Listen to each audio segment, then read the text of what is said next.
Now let's get it started. Let's get it started.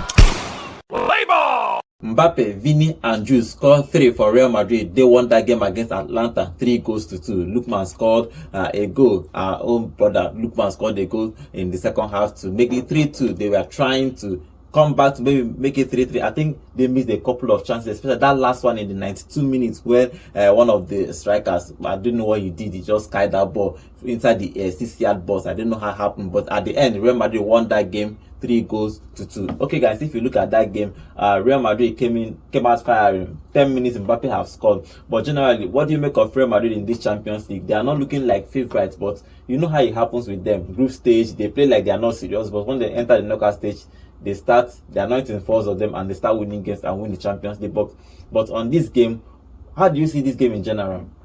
Okay, for me, I feel like it's a game that Real Madrid started well, because obviously they started well. Kylian Mbappe with the early goal, and it was nice for him to score. You know, in our previous show we spoke about how he's been missing penalties, how he's not been getting on the score sheet, about how when Vini is not around, he wasn't carrying the mantle well for the club. And in this encounter, he starts off right and with a goal, so, all those conversations can die out now and they can focus on the team. Vini was back in the side. Vini got on the score sheet as well. And just scored. Same for Jude as well. But I think, the victory will take away from the real story here, which is that Atalanta came in and played a perfect game.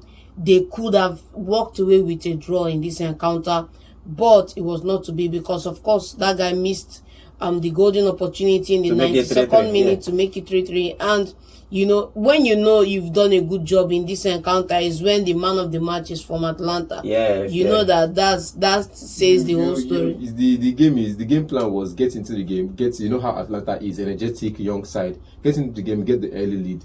It's the same story they played. Like I said before the game, I said it's going to be a repeat of the Super Cup, and you saw exactly that, the intensity, the passion from both sides, I think the fight from both sides, the spirit from both sides, it was just like a do or die affair for both Real Madrid and Atalanta. Though Atalanta were sitting at least comfortable in the qualification zone, they don't have an issue dropping off qualification zone, but Real Madrid need to secure a win in this game to get into the knockout stages. And getting into the knockout stages is not top 8. Getting into at least sitting well between that 9th to 24th, so they can play at least their 2 matches extended game. But I think Atlanta, on the other hand, was fighting for a way to get themselves in the top 8. And they've gotten a good result. They've gotten a series of good results in the Champions League and even in the domestic league, where they're even topping the table right now. They're looking for a silverware, back-to-back silverware, and that is to tell you that they are building on the success of last season. And for Atlanta, they came into this game with a fight, but it wasn't enough to stop the Real Madrid side. They came into a fight. They had more possession. They had 20 shots more than Real Madrid. That means Real Madrid had only 10 shots in total. They had 20 shots. They played well. I think Atlanta is a good side. As you just said, they are top of the Serie A. It's not by luck. No, it's not by magic. And the way they are playing in Champions League, you see they are playing well. What do you make of first before we talk about the goals? Okay, let's talk about the goals in that game. Mbappe, Jude, and Vini. Vini is back, and he's back with the goals.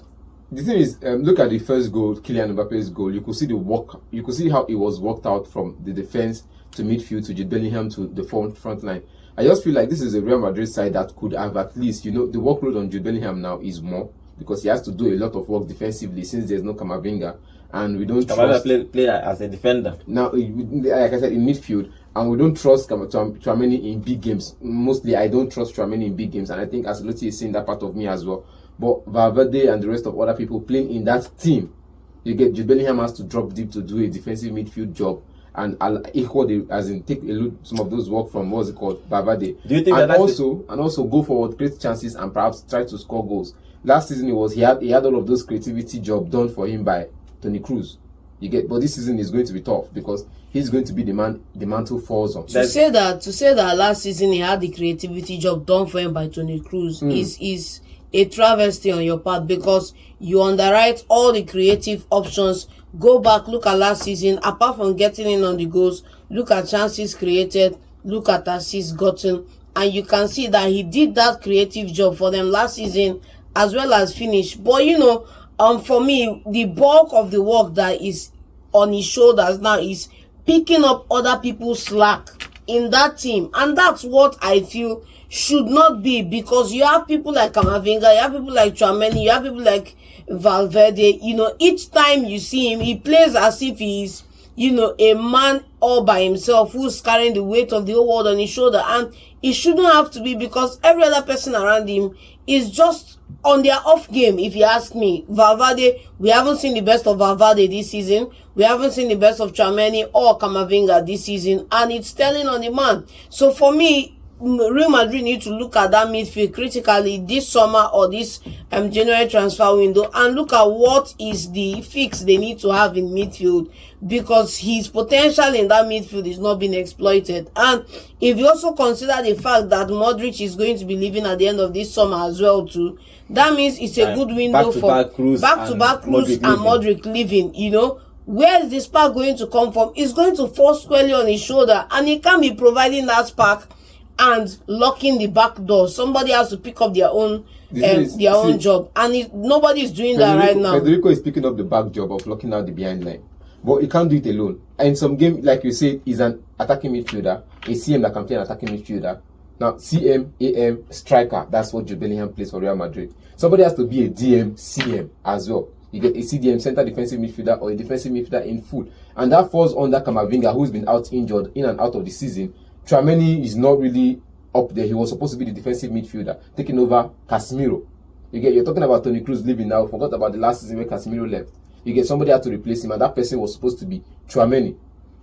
Now, Kamavinga, on the other hand, has been played off position in the throughout last season. If you notice Kamavinga last season, he was played off left back, right back, defensive center half. This guy is a defensive midfielder, a CDM, center defensive midfielder. He can go forward and create chances. Like I said, last season, Tony created most of the chances. Jude was on the score sheet and was bearing most of those chances, but also he also created chances. But the workload now falls on the who creates more of the chances, not even who scores the goals now. But now the workload is him scoring the goals, creating more of the chances as well. And in defensive areas, you have Valverde, who is also good defensively, but he needs to pair up well with Tchouaméni, Tchouaméni is not on. The only person that is not turning up now for the team is just Tchouaméni. I think the problem is that they need to go to the market to fix their defense. Simple. When the whole back line is out injured, you have because last season, as well, even if you look at last season as well, you have Tchouaméni play as a center half. That's the problem. So you see, so it's all about injuries, and we're not going to say the whole bulk of load falls on this guy, because up front also you have this person carrying the front line. Who's carrying the front line up front? You have Vini carrying the front line in front. I disagree. Vini got an assist in this game. Okay. Got an assist. There's a controversy, the penalty at that penalty. Do you think it's a penalty? Because it was a small clip on the defender, and he fell and he was awarded for the penalty. If you use your own mind, do you think that should be a penalty? The referee blew it, right? It's a penalty. Isn't it? It's just a soft touch. I think it's just tough. It's just a soft touch. What does the law? We are coming back to this conversation on the law and interpretation of the law. The law says that if there is contact, it's their contact. Yeah. Whether it's soft touch, hard touch, or push, the letter of the law says it, and it's penalty. And if we now come back here now and say na soft touch, na nick, na just small touch, is still contact. The law says execute. The law, if you want to look at it by law, the contact was minimal. And this is football. It's not a no contact game. It's a contact sport. The question is, what does the law say? The law says there should be no contact, which means nobody, even for me to not touch anybody at all. What does the law say in that position, in that context? Not in the context of playing the game. In that context, what does the law say? It is a contact sport, and definitely there should be contact at some point. But that contact was just too minimal. So based on this statement now, every other person that has been given yellow card and red card or penalties in this should be overturned, right? See, I'm not saying based it's minimal contact. If you look at the concept, you won't take them out of context. The context and the concept is a contact sport. Now, if you have an aggressive contact, definitely it should be a foul. So it's only aggressive. Only aggressive contact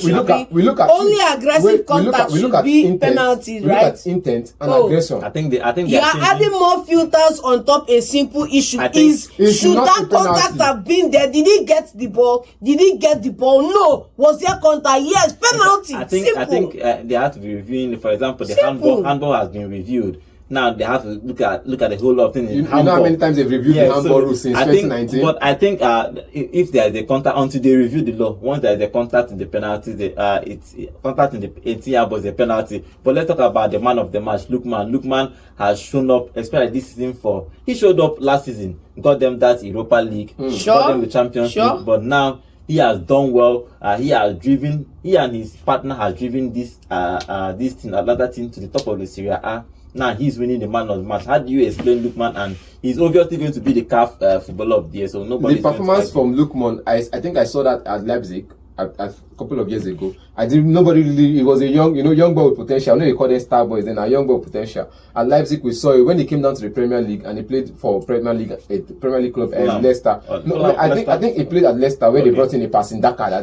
They said passing Daka was better than he is, and I think it was on loan, and they had to let him go back. You understand? This guy came to the Premier League. I think he played for Fulham too. I remember that penalty he missed. He went to do this Panaka penalty and keeper just. I think it was against West Ham or something. And I think after that they went to relegation or something like that. Look at it. He played for Leicester because I remember his alongside, and they brought in. That was the same season. The same season they brought in passing Daka for Leicester City.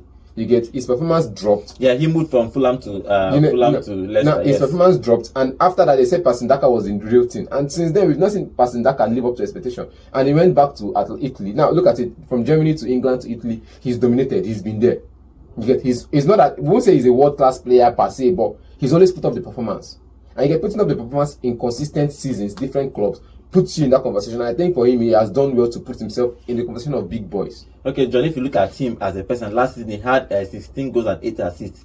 Half of the season 24 goals. Now half of the season he have already scored 11 already and 5 assists. That means he's probably going to break the record for last season. I think he's our star boy. I think that's not up for debate. He's a star boy already. He's a world class talent already. After should come and buy him. When you are in the top, Martinelli and buy him. When you are in the top 5 talent on the Ballon d'Or list, you are a world class player. Even if you are 15th in that position, wherever they put you, he's top 5 for me, and he's a world class talent. What I do not like, however, was that frown when he was presented the MOTM award, because he wanted to win the game. He wanted to win the game, but at least it's an honor that he should be happy with, because if we do, and by the way they do politics for football, they will give him Vini, he just come back, score goal. So we need to see better. That's all I'll say. Okay, that game ended 3-2 in favor of Real Madrid. Real Madrid they are 18th on the table now. They have played this game 1-3 and lost 3. So let's see if obviously they are going to qualify. If you look at Inter, Atlanta is doing well. Atlanta is somewhere at 9th, so probably all of them are going to qualify. But the issue now is that the top 8. If you don't qualify top 8, you have to play a playoff next season. You have to play two extra games. So why everybody is trying to avoid that? But I think that Real Madrid might not be able to make it. But they won that game against Atlanta to boost their hope to probably have a slim chance of finishing in that top 8.